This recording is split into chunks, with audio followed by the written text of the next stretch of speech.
Laing lokal nga balita adunay gipahigayon nga ground breaking nga seremony sa niaging semana ang buhatan sa Provincial Department of Interior and Local Government Unit kon DILG nga tukuron kini sa Dakbayan, Dumaguete. Ang maong pagpahigayon nga seremonya panguluhan kini sa alkalde sa siyudad Dumaguete nga si Mayor Felipe Antonio Rimulyo o Vice Mayor Carissa Faith Maxino Maxino.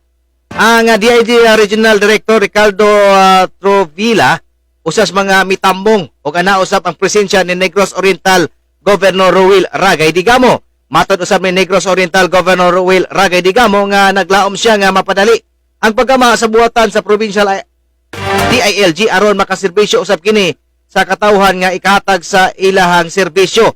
Ani ang pamahayag ni Negros Oriental Governor Ruel Ragay Digamo. Sa tanan, nalipay ko nga naanagoy building ang DILG. Pero murag ningawon po ta. Kaya for the past 2 decades, naamanggod ng DILG sa provincial government. As governor for 10 years, I've been working with them already in the capital. So mura po kog na mingaw po gamay. But I told them that I am going to support in terms of funds para ma-realize yun nila dere. Pero wala nagapasabot nga gipapahawa na ko sila dito because I've been working with them already and we work harmoniously.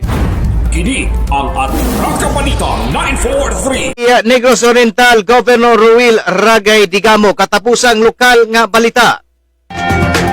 Ang matag katawhan adunay katungod mahibalo sa nagkadaiyang isyu manasyonal o lokal. Balita nga importanteng masayran ni Juan de la Cruz. Prinsipyo, katungod og baruganan tintugan.